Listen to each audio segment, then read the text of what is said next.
Shalom sahabat Radio Bunga Bakung.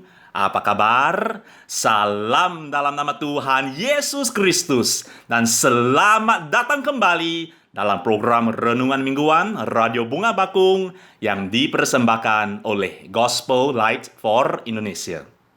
Nama saya Eugene Yo dan saya sangat senang berjumpa dengan saudara lagi.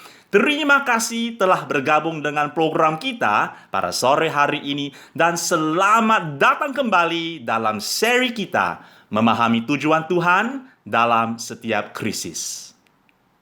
Sahabat Radio Bunga Bakung, apakah saudara sedang menghadapi krisis dalam hidup saudara pada saat ini? Mungkin saudara khawatir tentang dampak krisis global COVID-19 ini. Atau mungkin saudara sedang berjuang dengan krisis pribadi. Contohnya, krisis kesehatan, krisis keuangan, krisis keluarga, dan lain-lain. Dalam seri kita sejauh ini, kita sudah belajar bahwa setiap krisis, meskipun penuh dengan kesulitan dan tantangan, adalah kesempatan bagi Tuhan untuk menggenapi tujuannya yang sempurna di dalam dan melalui hidup kita. Yang pertama, setiap krisis adalah untuk kemuliaan Tuhan. Setiap krisis yang kita hadapi adalah kesempatan bagi Tuhan untuk menyatakan kemuliaannya melalui pekerjaannya dalam hidup kita. Yang kedua, setiap krisis adalah untuk kebaikan kita. Setiap krisis yang kita hadapi adalah kesempatan bagi Tuhan untuk mendatangkan kebaikan bagi kita dan melalui kita. Yang ketiga, setiap krisis adalah untuk pertumbuhan kita. Setiap krisis yang kita hadapi adalah kesempatan bagi Tuhan untuk menghasilkan pertumbuhan rohani di dalam kita. Dalam bagian yang keempat dan yang terakhir dari seri kita hari ini, kita akan belajar tentang tujuan yang keempat yang ingin Tuhan genapi dalam setiap krisis. Sebelum kita mendengarkan firman Tuhan, mari kita berdoa. Bapa di surga, terima kasih karena Engkau bagi kami tempat perlindungan dan kekuatan. Sebagai penolong dalam kesesakan sangat terbukti. Meskipun dunia ini sedang di tengah-tengah krisis global COVID-19, dan kami semua sudah terpengaruh dengan satu atau lain cara. Kami tetap bersyukur kepadamu ya Tuhan, karena kami tahu bahwa setiap krisis, meskipun penuh dengan kesulitan dan tantangan, adalah kesempatan bagi Engkau untuk menggenapi tujuan-Mu yang sempurna di dalam dan melalui hidup kami. Terima kasih telah mengajar kami dalam seri kami sejauh ini, bahwa setiap krisis adalah untuk kemuliaan Tuhan, kebaikan kami, dan pertumbuhan kami. Tuhan, dalam bagian yang keempat dan yang terakhir dari seri kami hari ini, kami mohon Engkau terus ajari kami kebenaran firman-Mu. Bukalah mata kami untuk melihat krisis global COVID-19 ini, atau krisis apapun yang kami hadapi dalam hidup kami dari sudut pandang-Mu ya Tuhan, supaya kami dapat menjalani hidup kami dengan memahami tujuan Tuhan dalam setiap krisis, dan memuliakan nama-Mu di dalam dan melalui hidup kami. Dalam nama Tuhan Yesus, kami berdoa dan mengucap syukur. Amin. Yang keempat, setiap krisis adalah untuk penyebaran Injil. Setiap krisis adalah untuk penyebaran Injil. Tahukah saudara, Tuhan sering memakai krisis untuk menyebarkan Injil. Sebagai contoh, pikirkan bagaimana Tuhan menggerakkan gereja mula-mula untuk menyebarkan Injil. Sebelum Yesus naik ke surga, Dia memerintahkan kepada murid-muridnya, Pergilah ke seluruh dunia, beritakanlah Injil kepada segala makhluk. Dan kamu akan menjadi saksiku di Yerusalem, dan di seluruh Yudea dan Samaria, dan sampai ke ujung bumi. Nah, apa yang diperlukan untuk menggerakkan gereja mula-mula untuk menyebarkan Injil dari Yerusalem ke Yudea dan Samaria dan sampai ke ujung bumi? Krisis dalam bentuk penganiayaan. Kisah Para Rasul 8 ayat 1 bagian B dan 4 berkata, pada waktu itu mulailah penganiayaan yang hebat terhadap jemaat di Yerusalem. Mereka semua kecuali rasul-rasul tersebar ke seluruh daerah Yudea dan Samaria. Mereka yang tersebar itu menjelajah seluruh negeri itu sambil memberitakan Injil. Nah, mari kita mempertimbangkan contoh lain, Rasul Paulus di penjara. Paulus dipenjarakan karena dia memberitakan Injil. Tetapi dia tidak menganggap keadaannya sebagai kemunduran bagi kemajuan Injil. Dengarkan apa yang dikatakan Paulus waktu dia di penjara. Aku menghendaki saudara-saudara supaya kamu tahu bahwa apa yang terjadi atasku ini justru telah menyebabkan kemajuan Injil. Sehingga telah jelas bagi seluruh istana dan semua orang lain bahwa aku dipenjarakan karena Kristus. Filipi 1 ayat 12 dan 13. Nah, begitulah cara Tuhan memakai krisis untuk menyebarkan Injil. Cara Tuhan bekerja bukanlah seperti cara-cara kita.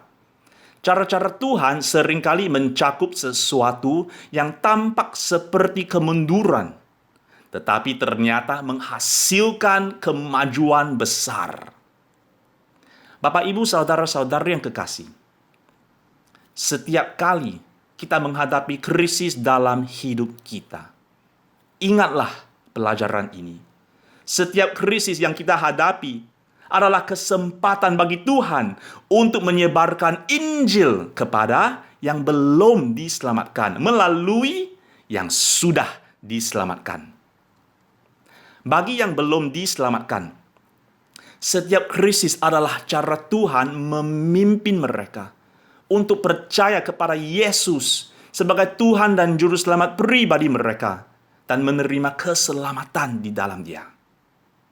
Bagi yang sudah diselamatkan, setiap krisis adalah cara Tuhan memakai mereka untuk menyebarkan Injil kepada yang belum diselamatkan. Jadi pertanyaannya adalah, apakah saudara sudah diselamatkan? Jika saudara meninggal dunia hari ini, apakah saudara 100% yakin bahwa semua dosa-dosa saudara sudah diampuni dan bahwa saudara akan pergi ke surga? Jika saudara tidak bisa menjawab ya untuk pertanyaan ini, izinkan saya untuk mengambil kesempatan ini untuk menjelaskan dengan sederhana apa itu Injil dan bagaimana saudara bisa diselamatkan dari dosa-dosa dan masuk ke dalam hubungan pribadi dengan Tuhan.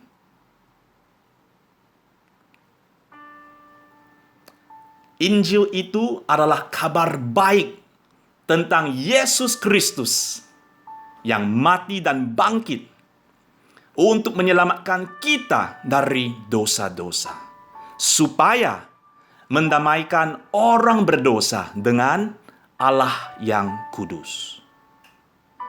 Ada 3 kebenaran yang harus kita ketahui dan 1 keputusan yang harus kita buat.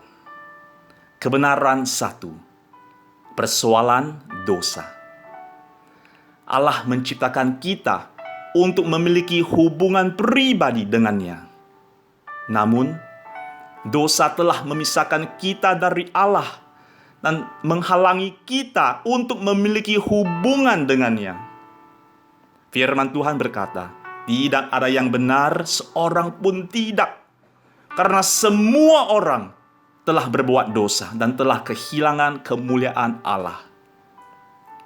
Karena persoalan dosa, tidak ada yang bisa kita lakukan dengan usaha diri sendiri supaya mendamaikan kita dengan Allah yang kudus. Kebenaran 2, hukuman dosa. Pada suatu hari nanti, kita semua akan berdiri di hadapan Allah, dan Dia akan menghakimi kita secara pribadi. Upah dosa ialah maut di neraka. Karena kita adalah orang berdosa, kita layak untuk dihukum di neraka. Kebenaran 3, pembayaran dosa. Inilah kabar baik. Dosa telah memisahkan kita dari Allah, tetapi kita diperdamaikan dengan Allah oleh kematian anaknya. Melalui kematian Yesus Kristus di kayu salib dan kebangkitannya pada hari yang ketiga, Dia telah membayar lunas semua dosa-dosa kita, telah mengalahkan dosa, maut, dan neraka bagi kita, dan telah membuka jalan kepada Allah bagi kita. Satu keputusan iman. Kita diselamatkan dari dosa-dosa hanya oleh iman dalam Yesus saja.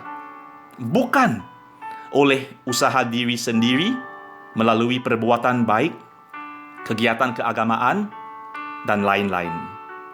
Sebab karena kasih karunia, kamu diselamatkan oleh iman. Itu bukan hasil usahamu, tetapi pemberian Allah.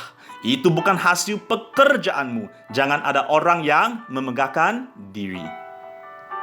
Jika kita membuat keputusan iman untuk bergantung pada Yesus saja, untuk menyelamatkan kita dari dosa-dosa, kita akan diselamatkan. Sudahkah saudara membuat keputusan iman ini untuk bergantung pada Yesus saja untuk menyelamatkan saudara dari dosa-dosa? Jika belum, izinkan saya untuk memimpin saudara dalam doa yang sederhana. Datanglah kepada Yesus dalam hati saudara dengan iman dan katakanlah kepadanya, "Oh Tuhan Yesus, aku mengakui bahwa akulah orang berdosa. Aku mengakui bahwa aku layak untuk dihukum di neraka. Aku mengakui bahwa aku tidak mampu menyelamatkan diriku sendiri. Terima kasih telah mati bagiku. Aku percaya kepadamu dan aku bergantung padamu sebagai satu-satunya jalan untuk menyelamatkan aku dari dosa-dosa. Pada saat ini, aku ingin menerima Engkau sebagai Tuhan dan Juru Selamatku. Masuklah ke dalam hatiku. Jadilah Tuhan dan Juru Selamatku, dan selamatkan aku sekarang. Aku menyerahkan seluruh hidupku ke dalam tangan-Mu. Terima kasih Tuhan Yesus. Dalam nama-Mu aku berdoa. Amin. Jika saudara baru saja berdoa dari hati saudara dengan iman dan telah memohon kepada Yesus untuk menyelamatkan saudara, firman Tuhan berjanji, tetapi semua orang yang menerimanya diberinya kuasa supaya menjadi anak-anak Allah, yaitu mereka yang percaya dalam namanya. Sebab barang siapa yang berseru kepada nama Tuhan akan diselamatkan. Nah, bagi yang sudah diselamatkan, seperti yang dikatakan Yesus, pergilah ke seluruh dunia, beritakanlah Injil kepada segala makhluk. Kiranya Tuhan memakai saudara untuk menerangi bangsa Indonesia dengan Injil dan menyuarakan harapan kepada dunia bagi kemuliaan-Nya. Bapak, Ibu, saudara-saudari yang kekasih, kita sudah sampai di akhir seri kita, memahami tujuan Tuhan dalam setiap krisis. Dari hati saya berharap bahwa Tuhan sudah berbicara kepada hati saudara melalui seri ini, dan bahwa seri ini sudah menjadi berkat bagi saudara. Dalam krisis global COVID-19 ini, atau krisis apapun yang saudara hadapi dalam hidup saudara, ingatlah bahwa Tuhan sangat mengasihi saudara, dan Dia punya rencana yang indah bagi hidup saudara. Dan ketahuilah bahwa apapun situasinya, apapun keadaannya, dan apapun yang terjadi, setiap krisis adalah untuk kemuliaan Tuhan, kebaikan kita, pertumbuhan kita, dan penyebaran Injil. Bapa di surga, terima kasih buat kebenaran firman-Mu yang tidak akan pernah gagal. Terima kasih telah mengajar kami bahwa setiap krisis yang kami hadapi adalah kesempatan bagi Engkau untuk menyatakan kemuliaan-Mu melalui pekerjaan-Mu dalam hidup kami. Mendatangkan kebaikan bagi kami dan melalui kami. Menghasilkan pertumbuhan rohani di dalam kami. Dan menyebarkan Injil kepada yang belum diselamatkan melalui yang sudah diselamatkan. Tuhan, Engkau tahu keadaan kami. Engkau tahu perjuangan kami. Dan Engkau tahu setiap krisis yang kami hadapi dalam hidup kami. Berbicaralah kepada hati kami melalui apa yang sudah kami pelajari dalam seri ini. Bekerjalah dalam hati kami, dan genapilah tujuan-Mu yang sempurna di dalam dan melalui hidup kami. Kami menyerahkan hidup kami ke dalam tangan-Mu. Dalam nama Tuhan Yesus, kami berdoa dan mengucap syukur. Amin. Sahabat Radio Bunga Bakung, tetaplah memandang kepada Tuhan, tetaplah semangat, dan sampai jumpa lagi. Program Renungan Mingguan Radio Bunga Bakung ini dipersembahkan oleh Gospel Light for Indonesia dan akan disiarkan setiap hari Minggu jam 3 sore waktu Indonesia Barat di Radio Bunga Bakung. Tuhan memberkati. Shalom.